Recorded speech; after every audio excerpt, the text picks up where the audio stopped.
Hey everybody, it's Kooky McGee, aka Keegan here. I'm back with another video once again, and it's time for another movie review video. Today we're going to be talking about all the Scream movies. Although this is going to be a two-part review because there are 7 films in this franchise. So with that, I'm going to be reviewing the first 4 movies in this part, and in part 2, which will be coming out on Friday, I will review 5 through 7. Anyways, let's talk about them. So we're going to start with the first film, Scream, released in 1996, and will be having its 30th anniversary this year. This film was directed by Wes Craven and written by Kevin Williamson. This film is regarded as one of the most iconic horror films, not only from the 1990s, but also one of the most iconic horror films of all time. Even if you haven't seen the film or any of the sequels, perhaps you can get some of the references from the film, whether it be the iconic ghost face killer, the iconic phrase, do you like scary movies, or what is your favorite scary movie, and stuff like that. And just alone, this is a film that is pretty revolutionary for the horror genre when it comes to slasher films. And this is easily the best film of the whole franchise. Well, I would say the first 2 films are the best, and would spawn multiple sequels over the course of 30 years since its release. So this film takes place in the small town of Woodsboro, and the town is in a state of fear following the murders of 2 teens at the very beginning of the film. And you got a group of horror movie fans who tried to use their knowledge of horror movies to unmask the killer, as the killer is murdering his victims based on horror movie rules, and everyone who is being targeted by the killer must figure out the way how to successfully survive a horror movie, as one of the characters would say. And without giving away too much, that's basically what the premise of the film is about in a nutshell. Now, this is without a doubt one of the finest slasher movies ever made. Not because of how iconic it is, but of how well written a lot of the characters and how well written the story is. And it really tackled a lot of the popular horror movie tropes that were popular back in the 90s and 80s. Like the characters who have intercourse get killed off, and you don't say you'll be right back and all this other stuff. But aside from that, the film's got some really good tension. It has one of the best opening scenes in any film. Like the first I think it was like 12 or 15 minutes of the film is like one of the most iconic scenes in all of horror. And Neve Campbell, Courtney Cox, David Arquette, and everybody in this movie is great. Especially the characters that are well written, and the ones that get killed off. Well, I don't really want to say which characters without spoiling it. But it is without a doubt one of the finest horror films ever made, and it's a must-watch to any horror movie fan out there. And yeah, I really, really love this one. And it's hard to believe that this year marks this film's 30th anniversary. And it definitely kicked off a franchise with its ups and downs that we will talk about as this video progresses, and into the second and into part 2 that'll be coming out soon. But other than that, Scream, what an iconic film. What can you say about it? It is one of the finest slasher films ever made. But anyways, I don't have anything else to add, so I'm giving Scream a 9 out of 10. Now we move on to Scream 2, which was released the following year after the first film in 1997. Again, this one was directed by Wes Craven and written by Kevin Williamson, who also wrote the first movie, the 4th movie, and recently wrote and directed the 7th film, which we will talk about in the next video. Now, this one, starring Neve Campbell, Courtney Cox, and David Arquette. This film also stars Sarah Michelle Gellar, Jada Pinkett Smith, Jamie Kennedy, who was also in the first film, and a couple of others. This is a very good sequel. I really enjoyed this one. Out of all the sequels that have been released following the first film, this one, in my opinion, is still the best sequel in this series to this day. It's got some good kills. It's got some good characters that get killed off by Ghostface. And all in all, it's a really, really good follow-up to the first film. So this film takes place a year after the first film ended. You got Sydney, played by Neve Campbell, who was in the first film. She left Woodsboro to go to college. And it all seems she's just trying to live her life normally after going through all the hell she went through in the first film.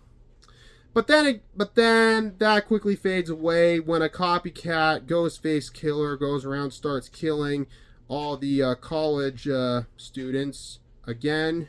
Well, not college, university. So it's up to Sydney, Gail, played by Courtney Cox, and Dewey, played by David Arquette, to find and stop the next Ghostface killer and put an end to the bloodshed. Now, this was a really good sequel. I like how they deal with all the horror tropes of sequels in this one. I thought they handled it, how they tackled it in a really fun setting with this film. And it's got some good kills. And I especially love the opening scene at the movie theater where Jada Pinkett Smith and I forgot the name of the actor who played Jada Pinkett Smith's boyfriend. I thought he did a good job in this movie. I thought it was really, really good. Where it was at the premiere of the movie Stab, which is just a parody of the killings from the first movie. But I really, really enjoyed this one. This is my favorite sequel in the franchise, like I said earlier, and I don't think any of the other sequels following this one were nearly as good as this one. But some of them were enjoyable. We'll get onto those in a little bit. But if you like the first one, you'll probably love this one. Well, in my opinion, it's the best sequel, but that's all in the matter of opinions. But the first film will always be the best. And the music in this one's really good too, like in the first film. And all in all, just a damn good sequel. One of the best sequels for a horror film that's been ever made, in my opinion. But I'm giving Scream 2 an 8.5 out of 10. Now we move on to Scream 3. This one was released in 2000, and it was directed by Wes Craven, although Kevin Williamson didn't return to write the screenplay for this one. Instead, it was written by Ehren Kruger, I think that's how you say his name. I'm not sure.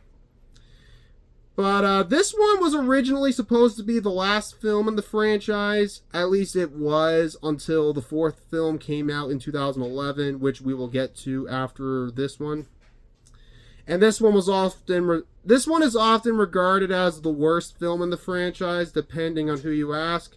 To be honest, I didn't think it was that bad, although it is nowhere near as good as the first two films, but I found some enjoyment out of this. But it's definitely one of the weaker films in the series, but I personally don't think it's as bad as most people make it out to be. Now, this film takes place a few years after the second film ends, and it takes place entirely in Los Angeles and in Hollywood. The production for Stab 3 is underway, but then a copycat Ghostface killer, you guessed it, is out killing people, this time the cast members of Stab 3. And this forces Sydney, Gail, and Dewey to come together to find who's responsible for the killings and put a stop to it. You probably know where it's going to go from here. Well, I don't really need to say much else without spoiling it, but you can probably guess where the story goes from here. Upon this film's release in 2000, this one got a lot of mixed reviews and was often regarded as the worst film in the franchise, at least at the time of its release, before Scream 4 was released years later. But I don't think it's that bad, but it's nowhere near as good as the first two movies. One interesting little thing about the story for this movie, there was a different storyline with this movie where it involved a cult surrounding the Ghostface killers, specifically the killers from the first movie. Although following the Columbine High School massacre in 1999, that plot line was removed and it was replaced with the setting in Hollywood, which I can totally understand why that original storyline was replaced, but I think it would have been interesting if they went with that storyline too. But given the circumstances of the Columbine massacre, what happened at the time of before that plot line was scrapped, it's totally justified why they changed it. But I don't think this movie's as bad as most people make it out to be, but it's not a perfect film and nowhere near as good as the first two movies, but there are some things I like about it. I like the setting in Hollywood, and I like how all the victims that ghost face targets are all based in order of how all the characters within the movie are killed off by. Oh God, I can't even. What I'm trying to say is that the order of how the characters died, how they're killed off by Ghostface is interesting. They're all killed in order of how the characters within the movie are killed off in the script, which was pretty cool. And the kills in this one are pretty good too. And the opening scene in this one was pretty good too. It kills off a character that was present briefly in the first movie, but appears a lot more often in the second film. The way they send that character off, I thought was pretty good. But the film is not without its flaws.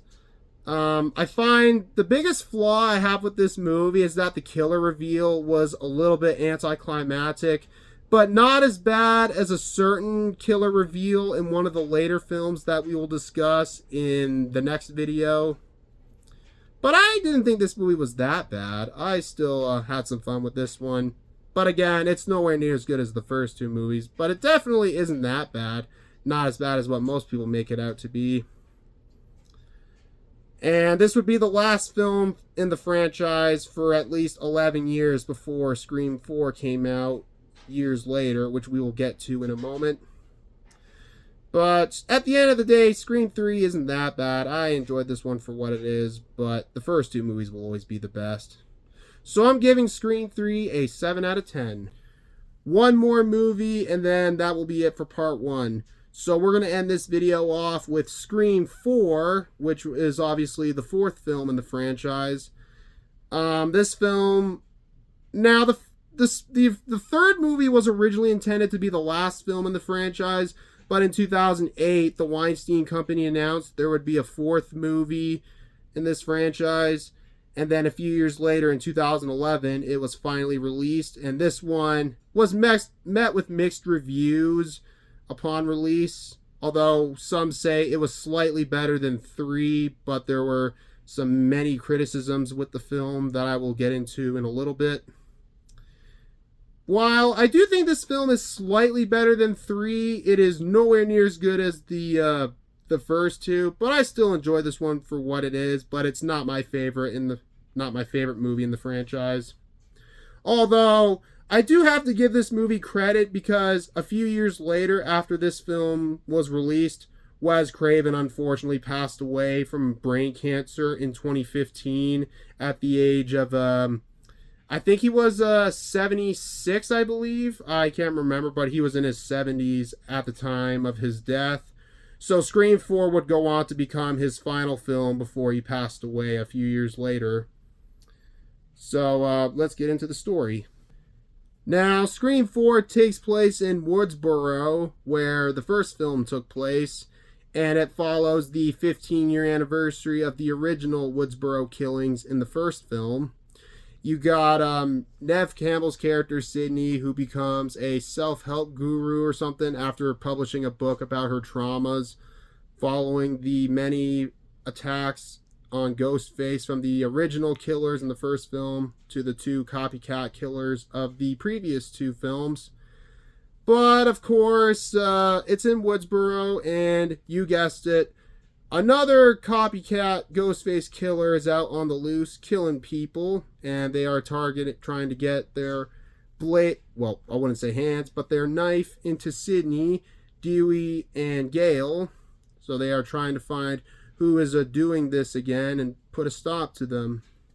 And you can probably guess where the story goes from here. I thought this one was pretty good, and there were some things I liked about it, like how the killer in this movie is targeting victims for internet fame and all this other stuff. Well, that's what the motive is for the killer in this film. That's revealed at the end of the film.